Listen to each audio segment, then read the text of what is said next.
संयुक्त राज्य अमेरिका ने अपने इतिहास में 234 साल की आज़ादी और 45 राष्ट्रपति देखे हैं, लेकिन इनमें से कोई भी राष्ट्रपति आज दिन तक जेल नहीं गया है। क्या डोनाल्ड ट्रंप वो पहले राष्ट्रपति होंगे यूएस के जो जेल जा सकते हैं? इसकी पूरी कहानी क्या है, इनके ऊपर कौन से चार्जेस लगे हैं और अमेरिका में राष्ट्रपति पर क्या कोई अभियोग चलाया जा सकता है या फिर उसे जेल भेजा जा सकता है, इसके बारे में हम चर्चा करेंगे इस वीडियो में। तो देखिए, ये काफ़ी इंटरेस्टिंग स्टोरी है कि आज दिन तक केवल एक अमेरिकी राष्ट्रपति को पुलिस ने अरेस्ट किया है और वो हुआ था 1872 में, जब तत्कालीन अमेरिकी राष्ट्रपति यूलाइसिस एस ग्रांट अपने दोस्तों के साथ घोड़े दौड़ा रहे थे वॉशिंगटन की सड़कों पर और उनको एक पुलिस वाले ने रोका था, चालान किया था, $20 का फाइन लगाया था और उसके बाद छोड़ दिया गया। That's it. इसके बाद आज दिन तक कोई अमेरिकी राष्ट्रपति को जेल में नहीं भेजा गया था या पुलिस ने अरेस्ट नहीं किया था। लेकिन यह रिकॉर्ड इस साल अप्रैल के महीने में टूट गया जब डोनाल्ड ट्रंप पर एक मुकदमा चल रहा था न्यूयॉर्क की अदालत में, तो उन्हें पुलिस अरेस्ट करके सुनवाई के लिए लेकर आई और अब यानी कि जुलाई के महीने में एक और सेपरेट केस इन पर चला है। As of August 2023 Donald Trump पर कुल मिलाकर 3 अलग अलग मामलों में इंडाइटमेंट लाया जा चुका है और इनमें सबसे सीरियस मामला है 2020 के इलेक्शन को ना मानने का या फिर फैसले को उलटकर सत्ता पर काबिज रहने का। यह बहुत ही सीरियस चार्ज है। अब ये इंडाइटमेंट क्या होता है इसको भी जान लो और ये 3 क्रिमिनल केसेस ही क्यों इंपॉर्टेंट है इसकी भी हम चर्चा करेंगे। तो देखिए, इंडाइटमेंट का अगर भारत के जुडिशियल सिस्टम में पैरेलल आपको मैं बताऊं तो वो होगा चार्जशीट दायर करना। ठीक है, तो चार्जशीट का मतलब होता है कि जब किसी केस में, जब किसी अपराध में पुलिस ने जांच पूरी कर ली है या फिर न्यायपालिका के जो अधिकारी हैं, प्रोसिक्यूटर्स हैं, उन्होंने जांच पूरी कर ली है, तब वो पूरा डिटेल्ड समरी कोर्ट में दाखिल करते हैं और उस समरी के अंदर सारे चार्जेस, सारे अनुसंधान की पूरी लिस्ट होती है, डिटेल्स होती हैं और फिर उसके बाद कोर्ट में मुकदमा चलता है जब दोनों पक्षों से पैरवी होती है। और ज़्यादातर कंट्रीज के क्रिमिनल सिस्टम में ऐसा होता है कि प्रोसिक्यूटर इज द स्टेट, यानी कि आप समझो इसे, मान लीजिए कि ए और बी की लड़ाई हो गई। ओके, अब इसके अंदर बी के साथ मारपीट कर दी गई और ए ने उसका सर फोड़ दिया या मान लो मर्डर कर दिया, कुछ इस तरह की घटना हो जाती है, तो केस जो है वो ए वर्सेस बी का नहीं बनेगा, केस बनेगा कि ए वर्सेस स्टेट, यानी कि सरकार, दैट इज स्टेट, राज्य, वो क्रिमिनल एलिमेंट्स को दुनिया में या समाज में हटाना चाहती है, इसीलिए वो केस करेगी ए पर। तो मान लीजिए आप जाकर कहीं पर लूटपाट मचाकर आ गए तो वो व्यक्ति आपके खिलाफ केस नहीं करेगा। अगर क्रिमिनल मामला है तो फिर सरकार प्रोसिक्यूशन बनेगी, यानी कि सरकार आपके खिलाफ केस करेगी। तो मुकदमा दर्ज होने के बाद प्रोसेस क्या होता है कि स्टेट यानी कि जो पुलिस है वो ए के खिलाफ जांच पड़ताल करेगी, दोनों से पूछताछ करी जाएगी, दोनों के बयान लिए जाएंगे। हो सकता है कि ए को पहले जुडिशियल या पुलिस कस्टडी में भी रखा जाए कुछ समय के लिए। जांच पूरी होने के बाद, अनुसंधान पूरा होने के बाद ये पुलिस जाकर मामला दर्ज करेगी कोर्ट में और कोर्ट में चार्जशीट दायर करेगी। तो चार्जशीट दायर होना एक प्रकार से अनुसंधान का पूरा होना और सरकार के द्वारा अपने चार्जेस ऑफिशियली कोर्ट के सामने सबमिट करना होता है। चार्जशीट दायर होना एक बहुत ही सीरियस मामला है। मान लो कि जांच के दौरान पता चला कि ए और बी के बीच में कोई केस नहीं था, कोई मारपीट नहीं हुई थी, फर्जी केस था, तो मामला वहीं पर खत्म हो जाएगा। लेकिन अगर चार्जशीट लाई जाती है तो इसका मतलब है कि ए ने कुछ बहुत सीरियस क्राइम किया है और उसके सारे क्राइम्स को लिस्ट आउट कर दिया गया है with all the witnesses etcetera. फिर दोनों के बीच में पैरवी होगी, फिर कोर्ट के अंदर मिलॉड होगा और अल्टीमेटली फैसला आएगा। हो सकता है कि ए को सजा हो सकता है कि ए बरी भी हो जाए। तो मोटे तौर पर क्रिमिनल जस्टिस सिस्टम कैसे काम करता है मैंने आपको बता दिया। हाँ, भारत और अमेरिका के जस्टिस सिस्टम में और भी कई निटिग्रिटीज हैं जो अलग हैं। एक बड़ा एग्जांपल है, जैसे इस तरह के बड़े केसेस यूएस के अंदर डिपार्टमेंट ऑफ जस्टिस परस्यू करता है। तो भारत में भी जैसे बहुत सारी स्पेशलाइज्ड एजेंसीज हैं, सीबीआई एटसेट्रा, वैसे वहां पर भी बहुत सारी अलग अलग एजेंसीज हैं जिनमें से डिपार्टमेंट ऑफ जस्टिस के अधीन कई सारी बड़ी बड़ी एजेंसीज आती हैं। तो अभी जो डोनाल्ड ट्रंप के खिलाफ केस है वो भी डीओजे के द्वारा ही एक केस चलाया जा रहा है। तो अभी ये जो लेटेस्ट अगस्त के अंदर जो केस दायर किया गया है जस्टिस डिपार्टमेंट के द्वारा, उसमें इंडाइटमेंट भी आ चुका है। इसमें इन पर 78 मामलों के केसेस दर्ज हुए हैं। देयर आर 78 डिफरेंट काउंट्स का मतलब है कि आपका पहला जुर्म, दूसरा जुर्म, इस तरह के 78 जुर्म उनके ऊपर आरोप लगाए गए हैं और अगर इन सब में उनको सजा हो गई तो सजा 150-200 साल चली जाएगी, क्योंकि आप देख सकते हो कि एक एक जुर्म में 20 साल, 10 साल, 5 साल, इस तरह की सजाएं हैं। तो वैसे 100+ ईयर्स की उन्हें जेल हो सकती है, which could practically put him into jail until death. Trump के खिलाफ आरोप क्या है कि देश के साथ उन्होंने फ्रॉड करने की कोशिश करी, आधिकारिक प्रोसीडिंग्स को रोकने की कोशिश करी गई और जो नागरिकों के अधिकार हैं उनका हनन किया गया या उनके खिलाफ आपने साजिश रची। इनके बारे में थोड़ा डिटेल में बात करेंगे, लेकिन उससे पहले आपको बताना चाहता हूं कि पाथफाइंडर चैनल पर अगर आपको हमारे वीडियोस पसंद हैं तो इन वीडियोस को लगातार प्राप्त करने के लिए हमारे चैनल को सब्सक्राइब जरूर करें। इससे हमें भी पता चलेगा कि आप चैनल देख रहे हैं। If you want updates of my lectures you can join this Telegram channel over here. अगर आप एक यूपीएससी एस्पिरेंट हैं तो उड़ान बैच को ज्वाइन कर सकते हैं, जो देश का सबसे अफोर्डेबल यूपीएससी कोर्स है। 900 प्लस आवर्स की इसमें क्लासेस हैं, मेंस प्रीलिम्स की टेस्ट सीरीज शामिल है, टॉपर्स के द्वारा क्लास नोट्स और मेंटरिंग आपको यहाँ पर मिलेगा, mains mentorship, comprehensive coverage of syllabus, ये सब कुछ आपको मिल रहा है only for the price of 10,000 rupees. नीचे दिया गया है एक लिंक जो पहले कमेंट में आपको मिलेगा, उस पर क्लिक करें और जाकर वेबसाइट पर आप इस कोर्स को ज्वाइन कर सकते हैं। जो भी प्राइसेस आपको वहाँ नजर आ रही हैं वो गिर जाएंगी प्राइसेस अगर आप महिपाल कोड वहाँ पर एंटर कर देते हैं। तो जीएस के साथ ही हमने 3 ऑप्शनल के कोर्सेज भी लॉन्च कर दिए हैं। पीएसआईआर, हिस्ट्री और एंथ्रोपोलॉजी ऑप्शनल्स को आप ज्वाइन कर सकते हैं। अगर जीएस और ऑप्शनल दोनों को साथ पढ़ना चाहते हैं then you can avail this combo subscription for 17,000 rupees. इसकी सारी डिटेल्स नीचे दिए गए लिंक्स पर आपको मिल जाएगी। तो ऑप्शनल की क्लासेस स्टार्ट होने वाली हैं कुछ ही हफ्तों के अंदर। प्लीज़ इसमें अभी एनरोल कर लें अगर आप अभी अपनी तैयारी 2024 के लिए कर रहे हैं। अगर आप बिल्कुल बेसिक से पढ़ना चाहते हैं तो आप हमारे एनसीईआरटी फाउंडेशन बैचेस को ज्वाइन कर सकते हैं। तो देखिए, डोनाल्ड ट्रंप पर इस वक्त 3 क्रिमिनल केसेस में इंडाइटमेंट आ चुका है। इंडाइटमेंट काफ़ी सीरियस स्टेज होती है, यानी कि आपके खिलाफ पुलिस ने या जांच एजेंसियों ने पूरी जांच करके आपके खिलाफ चार्जशीट दायर कर दी है। अगर वहाँ पर ही लोगों को लगता कि नहीं ये तो केस बनता ही नहीं है तो फिर इंडाइटमेंट नहीं लाया जाता। लेकिन अमेरिका की अदालत में अगर इंडाइटमेंट लाया गया है तो इसका मतलब मामला बहुत सीरियस है, और इंडाइटमेंट के बाद क्या होगा, मामले की सुनवाई होगी। तो ट्रंप के केस में पिछले 4 महीनों में 3 इंडाइटमेंट लाए जा चुके हैं। पहला इंडाइटमेंट केस किस में लाया गया, miss handling of classified files. तो इन्होंने सरकार के बहुत सारे क्लासिफाइड डॉक्यूमेंट्स अपने घर ले जाकर रख लिए थे और वो सारे उनके घर से रिकवर किए गए। इसे मारा लागो क्लासिफाइड फाइल्स केस कहा गया है। तो ये वहाँ की फेडरल गवर्नमेंट यानी कि जो केंद्र सरकार है, डीओजे के द्वारा केस लाया गया है। दूसरा केस जो है वो न्यूयॉर्क की एक अदालत में चल रहा है, क्योंकि उसे सरकार लेकर नहीं आई है, यानी कि केंद्र सरकार नहीं लाई है, न्यूयॉर्क के अटॉर्नीज के द्वारा लाया गया है, न्यूयॉर्क राज्य के द्वारा। उसमें इन पर आरोप है कि इन्होंने एक पॉर्न स्टार को पैसे दिए थे ताकि वो इनके खिलाफ कुछ बोले नहीं, और ये पैसे उन्होंने जो दिए थे वो एक तरह का करप्शन का केस है। तो उन्होंने बिजनेस रिकॉर्ड्स को फॉल्सिफाई किया और जो पैसा उन्होंने स्टॉर्मी डैनियल्स को दिया था वो किसी और खाते में उन्होंने दिखा दिया। ये वही केस है जिसमें अप्रैल के महीने में डोनाल्ड ट्रंप को एक बार अरेस्ट करके अदालत में पेश किया गया था। हालांकि उसकी अभी सुनवाई होने में कुछ समय बाकी है, तो अदालत ने कहा कि आप घर जा सकते हैं, ऐसा नहीं है कि आपको पुलिस कस्टडी में रखना जरूरी है। तीसरा इंडाइटमेंट जो अभी फिलहाल केस लाया गया है, 1 अगस्त को उसमें इंडाइटमेंट लाया है, that is mainly related to election fraud. तो ये 3 बड़े मामले, क्रिमिनल केसेस ट्रंप के खिलाफ लाए गए हैं। तीनों ही सीरियस हैं, खास करके ये वाला क्योंकि ये तो देश के सीक्रेट से रिलेटेड है, नेशनल सिक्योरिटी का मामला है, और जो चुनाव को ओवरटर्न करने का मामला है, ये दोनों बहुत ही सीरियस केस हैं। एक और केस इनके खिलाफ चल रहा है, लेकिन हालांकि उसमें अभी तक इंडाइटमेंट नहीं आया है। तो इन्होंने जॉर्जिया राज्य के अंदर चुनाव के नतीजों को बदलने की कोशिश करी थी, इंपैक्ट करने की कोशिश करी थी गलत तरीकों से, उसकी जांच अभी भी चल रही है। अगर इस मामले में इंडाइटमेंट आ गया अगले 2 महीने में तो ये चौथा केस हो जाएगा। अब इन सभी केसेस की सुनवाई कब होगी, ये काफ़ी इंटरेस्टिंग है। इन सभी केसेस की सुनवाई होने वाली है अगले साल मार्च के महीने में। तो अमेरिका के भी अदालतों में बहुत केस पेंडिंग चलते हैं, तो मार्च, अप्रैल और मई 2024 के महीने में डोनाल्ड ट्रंप को रोज़ अदालत आकर बैठना पड़ेगा। और अमेरिका में बड़े लोग जनरली सुनवाई में बैठना पसंद नहीं करते, या फिर वो चाहते ही नहीं है कि मामला कोर्ट में उस स्टेज तक पहुंचे। क्यों? क्योंकि एक तो वो पब्लिक हियरिंग होती है, उसमें मीडिया आ सकता है, कोई भी आ सकता है। हो सकता है आपने लास्ट ईयर देखा होगा जॉनी डेप और एम्बर हर्ड वाले केस में कितना ज़्यादा मीडिया के अंदर उसको कवर किया गया था, वो सेम केस यहाँ पर होगा। तो अक्सर ये देखा जाता है कि बहुत बड़े लोग जो हैं वो ट्रायल को अवॉइड करना प्रेफर करते हैं। अब अभी आज के लेक्चर में हम बात करने वाले हैं जो रीसेंट ट्रंप का इंडाइटमेंट है उसके बारे में। वैसे तो ये वाले केसेस भी इंपॉर्टेंट है, लेकिन इनके अंदर इतना लीगल पॉइंट ऑफ व्यू से या पॉलिटी पॉइंट ऑफ व्यू से डिस्कस करने का कुछ है नहीं। हाँ, ये वाला नेशनल सिक्योरिटी का मामला जरूर है, लेकिन जो अभी तीसरा इंडाइटमेंट आया है वो आया है चुनाव को लेकर। तो वो एक बहुत ही इंपॉर्टेंट पड़ाव है अमेरिका के इतिहास में कि कल को कोई और राष्ट्रपति मना कर दे कि मैं तो चुनाव का नतीजा नहीं मानता, तो क्या होगा। तो देखिए, पहली बात तो ये कि 2020 के नवंबर महीने में चुनाव हुए थे अमेरिका में, और अमेरिका में चुनाव के बाद 2 महीने का वेटिंग पीरियड होता है। ड्यू टू सम रीजंस उनका प्रोसेस वैसा है कि 2 महीने बाद राष्ट्रपति बदलता है। चुनाव 2020 में हो जाएंगे, नतीजे भी आ जाएंगे नवंबर में ही, लेकिन जनवरी में जाकर नया राष्ट्रपति शपथ लेता है। तो जब 2021 जनवरी में जो बाइडेन को शपथ लेनी थी, उसके कुछ ही दिन पहले ट्रंप के समर्थक बड़ी संख्या में अमेरिका की पार्लियामेंट, दैट इज कांग्रेस, पर हमला बोल देते हैं, एक बड़ा धावा बोलते हैं। इसमें कई पुलिस वाले चोटिल हो गए, और आप देख सकते हैं ये लिटरली एक हमले जैसा ही था। एक तरह से लोग आ गए डंडे हथियार छोटे मोटे लेकर, और इसके अंदर कई पुलिस वाले घायल भी हुए थे, 6 लोग मरे भी थे, 6 people even died in these rights. तो इन्हें कहा गया था कैपिटल हिल राइट्स, ठीक है, कैपिटल हिल राइट्स या फिर अटैक ऑन वॉशिंगटन या 6 जनवरी राइट्स, कई नामों से इन्हें जाना जाता है। अब डोनाल्ड ट्रंप आज दिन तक ये कहते हैं कि मैंने इन लोगों को नहीं बुलाया था, लेकिन जो अभी जांच एजेंसियों ने जांच करी है उसमें काफ़ी सबूत मिले हैं कि डोनाल्ड ट्रंप ने ये साजिश रची थी, कि उन्होंने कहा था कि हाँ आ जाओ, मैं कुछ नहीं करूंगा, मैं अपनी पुलिस को कुछ करने नहीं दूंगा। इस तरह के सबूत उन्हें मिले हैं, हालांकि ये कोर्ट में अभी प्रूव होना बाकी है, ठीक है।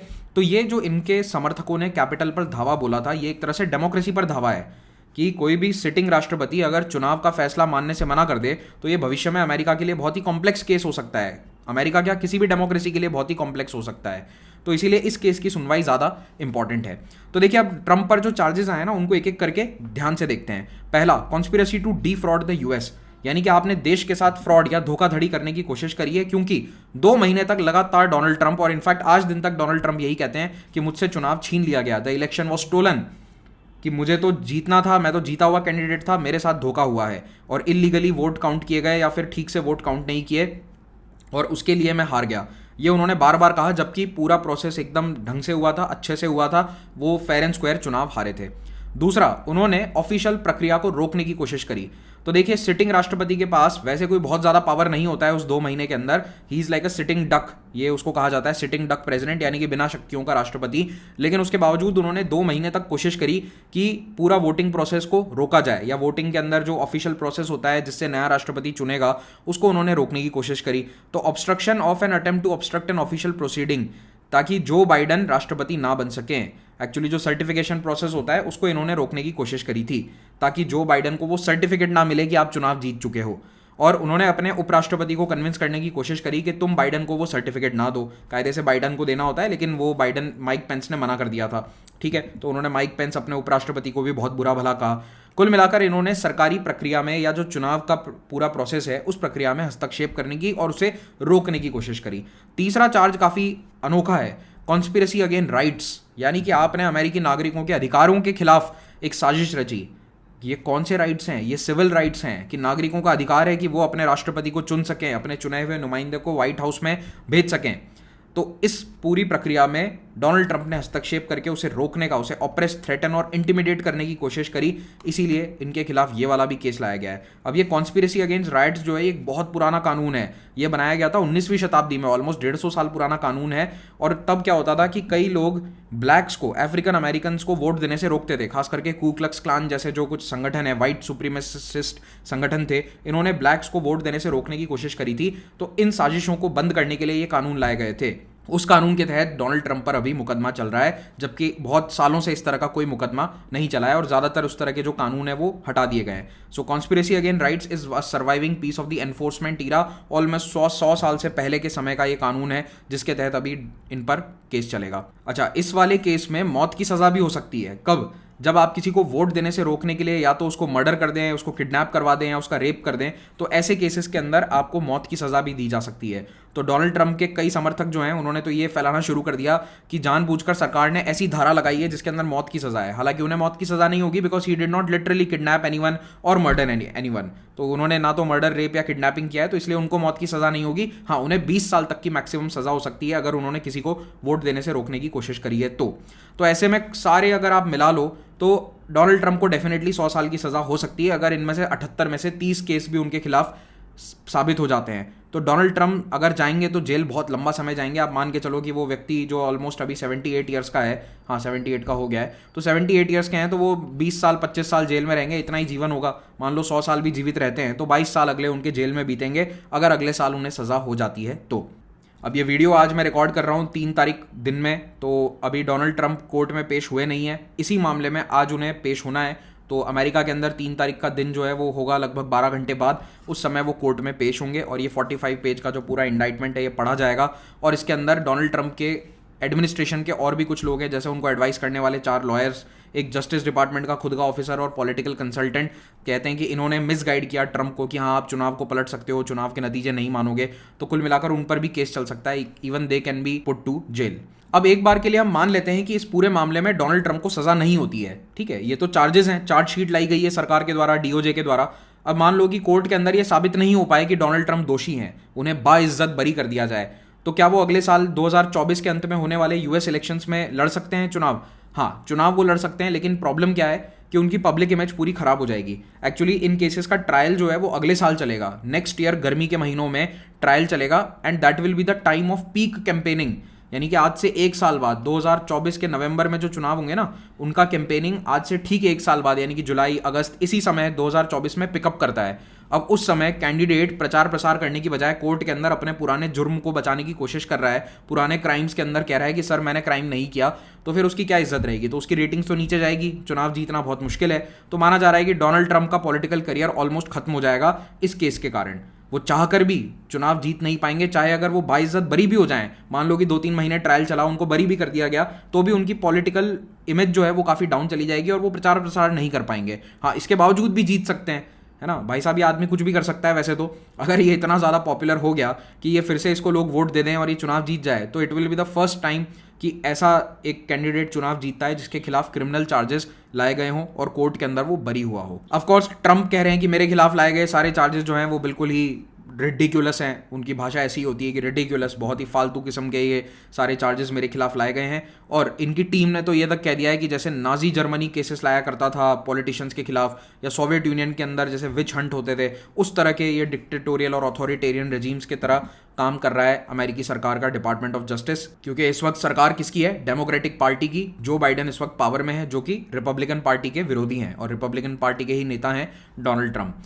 अब देखिए, डोनाल्ड ट्रंप अमेरिका के इतिहास के पहले राष्ट्रपति हैं जिनके खिलाफ क्रिमिनल चार्जेस लाए गए हैं अदालत तक। इसके पहले कोई राष्ट्रपति अदालत तक नहीं पहुंचा है। लास्ट अरेस्ट अगर किसी राष्ट्रपति का हुआ था तो वो था उलिसेस ग्रांट का, लेकिन वो तो एक तरह का स्पीडिंग टिकट था। जैसे गाड़ी तेज चलाने पे आज के समय किसी को अगर चालान कट जाता है 2000 का, वैसा कोई चालान था उनके खिलाफ, क्योंकि वो घोड़े दौड़ा रहे थे तेज रफ्तार में, और उस समय घोड़े दौड़ाने का एक चालान हुआ करता था। तो वो तो चलो बहुत ही माइनर सी चीज़ है, लेकिन that is also the last time जब किसी राष्ट्रपति या पूर्व राष्ट्रपति को भी अरेस्ट किया गया हो। एक सीरियस टाइम पीरियड जब लग रहा था कि सिंसियरली अमेरिका के राष्ट्रपति को जेल में डाला जाएगा, तो वो था रिचर्ड निक्सन का टाइम पीरियड। 1973 के अंदर वाटरगेट स्कैंडल आता है, तो उसमें इन्होंने क्या करा था? करप्शन करवाया था। सामने वाली जो पार्टी है उसके नेताओं के फ़ोन टैप करे थे ताकि वो लोग चुनाव के बारे में जो क्या सोच रहे हैं, क्या बात कर रहे हैं, वो सब पता चल जाए। तो रिचर्ड निक्सन के द्वारा करे गए करप्शन के केसेस जब बाहर आए तो उनको अपना पद छोड़ना पड़ा था और उनके खिलाफ अदालत में मामला चलता। उससे पहले कहाँ चलता है? इम्पीचमेंट होता है हाउस में। तो वो इम्पीचमेंट की जो कार्रवाई है वो चली रही थी, उससे पहले उनको राष्ट्रपति जेराल्ड फोर्ड ने माफ़ीनामा दे दिया। तो निक्सन के बाद में जो राष्ट्रपति बने थे उनका नाम था जेराल्ड फोर्ड। ये जेराल्ड फोर्ड भाई साहब जो हैं, इनको चुना गया था निक्सन के द्वारा, इनको सक्सेसर बनाया गया था कि तुम बन जाओ मेरे सक्सेसर, और जेराल्ड फोर्ड ने इनको माफ़ीनामा दे दिया। तो इसीलिए निक्सन के खिलाफ कभी केस नहीं चला। अब अमेरिका के राष्ट्रपति के खिलाफ अगर कोई केस में मामला चलता है तो सबसे पहले सेनेट, यानी कि देखो उनकी कांग्रेस है ना, कांग्रेस के 2 हिस्से हैं। कांग्रेस के अंदर एक है हाउस ऑफ रिप्रेजेंटेटिव्स और एक होता है सेनेट। तो ये हाउस ऑफ रिप्रेजेंटेटिव्स है लोअर हाउस, सेनेट होता है अपर हाउस। तो इस हाउस ऑफ रिप्रेजेंटेटिव्स में पहले मामला चलता है इम्पीचमेंट का। तो आखिरी बार 1998 में बिल क्लिंटन के खिलाफ इम्पीचमेंट हुआ था और उसके बाद 2020 में डोनाल्ड ट्रंप का इम्पीचमेंट हुआ था। 2 बार डोनाल्ड ट्रंप का इम्पीचमेंट हो चुका है। लेकिन वहां पर क्या होता है ना कि देखो, हाउस ऑफ रिप्रेजेंटेटिव्स में तो लोगों ने आपके खिलाफ वोट डाल दिया कि हाँ इसको पद से हटा दो। इम्पीचमेंट मतलब राष्ट्रपति को पद से हटाने की कार्रवाई है, कोई भी कारण से हो सकता है। तो बिल क्लिंटन के केस में था हाई क्राइम्स एंड मिसडिमिनर, यानी कि आपका जो नेचर है या फिर आपका चरित्र है वो ठीक नहीं है, क्योंकि इन पर मोनिका लेविंस्की के साथ सेक्सुअल रिलेशंस बनाने के आरोप थे और वो साबित भी हो गए थे। तो इसीलिए इनको इस मामले में हटाया जा रहा था। डोनाल्ड ट्रंप को भी किसी कारण से हटाया जा रहा था। तो हाउस ऑफ रिप्रेजेंटेटिव्स में तो इम्पीच हो गए, लेकिन जो सेकंड स्टेप होता है वो है सेनेट के अंदर आपके खिलाफ 2/3 मत होने चाहिए। 2/3 वोटिंग इम्पीचमेंट के फेवर में होनी चाहिए, राष्ट्रपति को हटाने के लिए होनी चाहिए। तो 98 में भी ये फेल हो गई थी, 99 जनवरी में हुआ था, तब भी ये फेल कर गया था क्लिंटन के खिलाफ, और डोनाल्ड ट्रंप के खिलाफ भी फेल कर गया था। हाँ, निक्सन के खिलाफ ये कार्रवाई पूरी होने ही वाली थी, उससे पहले निक्सन ने इस्तीफा दे दिया था। लेकिन चाहे वो निक्सन हो, चाहे वो बिल क्लिंटन हो, या फिर 2020 तक डोनाल्ड ट्रंप हो, इनमें किसी में भी राष्ट्रपति के केसेस में अदालत तक मामला नहीं पहुंचा था। जो भी मामला था वो कांग्रेस या फिर पार्लियामेंट के अधीन था। पार्लियामेंट की जो इम्पीचमेंट की कार्रवाई है वो बिल्कुल भारत की तरह वहां पर भी एक क्वाजी जुडिशियल कार्रवाई होती है, लेकिन जो क्रिमिनल जस्टिस सिस्टम है, अदालतें हैं जो क्राइम की सजा देती हैं, वहां तक वो मामला नहीं पहुंचा। हालांकि बिल क्लिंटन वाला पहुंच सकता था, लेकिन बाद में उस मामले को सेटल कर लिया गया आउट ऑफ कोर्ट। ठीक है, तो ये क्लिंटन का इंपीचमेंट है जो हाउस ऑफ रिप्रेजेंटेटिव्स में हो गया, लेकिन सेनेट में फेल हो जाता है और ये अपना कार्यकाल पूरा कर लेते हैं। नाउ फाइनली, क्या अमेरिका में कोई ऐसा कानून है जिसमें लिखा हुआ है कि राष्ट्रपति को जेल नहीं हो सकती या फिर उस पर कोई केस नहीं चल सकता? अमेरिका में ऐसा कोई कानून नहीं है। This is a very grey area. ना तो वहां का संविधान इस बारे में कुछ कहता है कि राष्ट्रपति के खिलाफ कोई मुकदमा चल सकता है या नहीं। हाँ, इंपीचमेंट का प्रोसेस बता रखा है, लेकिन क्रिमिनल केस, मान लो राष्ट्रपति किसी का मर्डर कर दे तो उसके खिलाफ मुकदमा चलेगा या नहीं, इसके बारे में कुछ नहीं कहा गया है कहीं पर भी, क्योंकि ये माना जाता है कि राष्ट्रपति के पद पर जो व्यक्ति आएगा वो इतना गरिमामय या फिर इतना क्लीन बैकग्राउंड का तो होगा कि इस तरह की क्रिमिनल केसेस में लिप्त ना हो। लेकिन मान लो कि क्रिमिनल केस कोई कर भी देता है, राष्ट्रपति के पद पर रहते हुए कोई व्यक्ति किसी का मर्डर कर देता है, तो क्या उसके खिलाफ मुकदमा चल सकता है? तो देखिए आज दिन तक तो नहीं चला है, लेकिन माना जाता है कि अमेरिका के अंदर मुकदमा चलेगा, ठीक है। But there has been no president, यानी कि आज के पहले ऐसा कोई केस नहीं हुआ है जब राष्ट्रपति को जेल में भेजा गया हो अदालत के द्वारा। अगर डोनाल्ड ट्रंप जेल जाते हैं इस फैसले में, तो ये अमेरिका के लगभग 250 साल के इतिहास में ऐसा पहला केस होगा जब किसी राष्ट्रपति को अदालत ने सजा दी, और ये हमेशा के लिए एक प्रेसिडेंट सेट कर देगा कि भविष्य के अंदर अगर कोई राष्ट्रपति जुर्म करने की सोचता है तो उसको 4 बार सोचना पड़ेगा, क्योंकि उसे सजा होगी। भारत के केस में क्या है, मैं आप लोगों से पूछना चाहता हूं। हमारे राष्ट्रपति के खिलाफ पुलिस केस नहीं हो सकता है, लेकिन कौन सा केस नहीं हो सकता ये आप मुझे कमेंट करके बताइए, और अगर किसी को आर्टिकल नंबर मालूम हो तो वो आर्टिकल नंबर भी स्पेसिफिकली मेंशन करना। इंडिया के कॉन्स्टिट्यूशन के अंदर ये बात क्लियरली लिखी गई है कि राष्ट्रपति के खिलाफ पुलिस केस हो सकता है, मुकदमा चल सकता है या नहीं। आपको मुझे बताना है कौन से आर्टिकल में ये लिखा हुआ है और क्या लिखा हुआ है, ये कमेंट में बताइए।